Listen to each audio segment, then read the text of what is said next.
سبحان اللہ بولتے جائیے، اور وقت بہت کم ہے، بہت تیزی کے ساتھ میرے آقا کائنات، میرے آقا رحمت عالم نور مجسم صلی اللہ تعالیٰ علیہ وسلم کے جلیل القدر صحابی حضرت عبداللہ ابن عباس رضی اللہ تعالیٰ عنہ بیان کرتے ہیں کہ ایک رات میں اپنی خالہ ام المومنین حضرت میمونہ رضی اللہ تعالیٰ عنہ کے یہاں پہنچا۔ رات کا وقت ہے، میری سگی خالہ حضرت میمونہ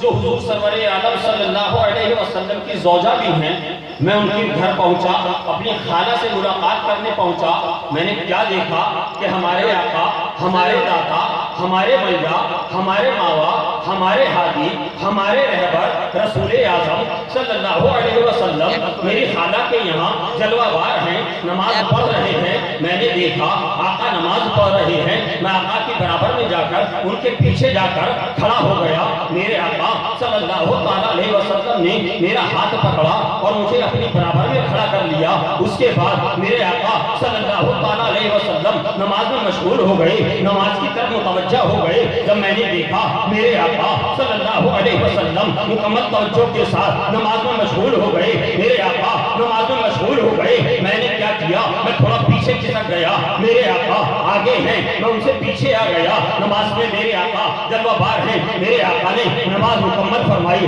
نماز سے سلام پھیرنے کے بعد وہ فرمایا، اے عبداللہ ابن عباس، میں نے تجھے اپنے برابر میں کھڑا کر لیا تھا، پھر کیا وجہ تھی کہ تو پیچھے کو ہٹ گیا؟ میرے دوستو، میرے آقا نے بظاہر مسئلے کی مناسبت سے اپنی برابر میں کھڑا کر لیا۔ حضرت عبداللہ ابن عباس پیچھے آ گئے۔ حضرت عبداللہ ابن عباس سے جب میرے آقا نے یہ پوچھا، یہ سوال کیا، اے عبداللہ ابن عباس، جب میں نے تجھے برابر میں کھڑا کر لیا تھا تو پھر کیا وجہ تھی کہ تو پیچھے چلا گیا؟ حضرت عبداللہ ابن عباس رضی اللہ تعالیٰ عنہ دست بستہ عرض کرتے ہیں، اور صرف عرض نہیں کرتے ہیں، ارے علیسہ تو بارگاہ مصطفیٰ میں پیش کر رہے ہیں، لیکن صبح قیامت تک نبی کا کلمہ پڑھنے والے مسلمانوں کو یہ صحیح دے رہے ہیں، یہ مسلمانوں کو عاشق رسول کو یہ مجاز دے رہے ہیں، یہ فکر دے رہے ہیں، یہ فکر دے رہے ہیں کہ یا عرض کرتے ہیں یا رسول اللہ صلی اللہ علیہ وسلم۔ آج کچھ لوگ میرے دوستوں، آج کچھ لوگ نبی سے ہمسری کا دعویٰ کرتے ہیں، آج کچھ لوگ یہ کہتے ہیں نبی ہماری طرح بشر ہیں،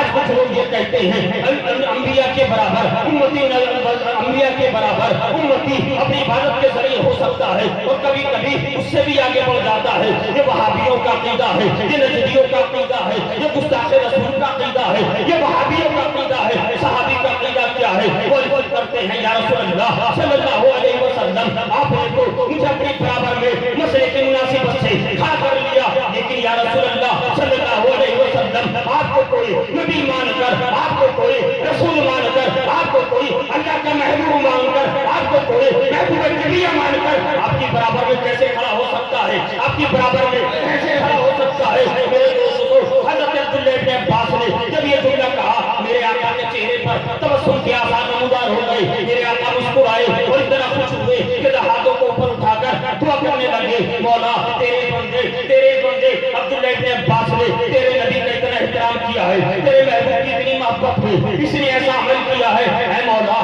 تو عبداللہ ابن عباس کے فکر میں، اس کے فہم میں، اس کے علم میں برکت عطا فرما۔ میرے دوستو، اگر نبی کی تعظیم کرنا، اگر نبی کا ادب کرنا صرف اور بدعت ہے تو مجھے بتایا جائے کہ نبی اس لیے دعا نہیں کرتے، نبی حضرت عبداللہ ابن عباس کے لیے کبھی دعا نہیں کرتے، کبھی تو سرکار اعلیٰ حضرت امام عشق محبت پکار اٹھے، یا رسول اللہ فرش والے تیری شوکت کا علو کیا جانے، فرش والے تیری شوکت کا علو کیا جانے، یا رسول اللہ خسرو عرش میں اڑتا ہے نعرہ تکبیر، نعرہ رسالت، مسلک اعلیٰ حضرت فیضان صدر الفاضل، خاندان صدر الفاضل، حضور نجم ملت، یا رسول اللہ فرش والے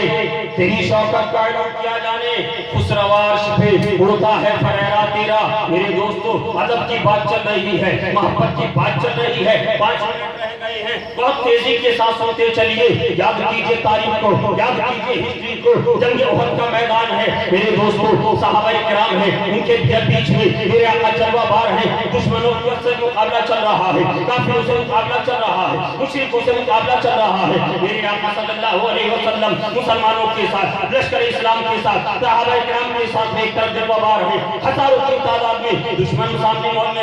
محاصرہ کیے کھڑا ہوا ہے۔ ادھر سے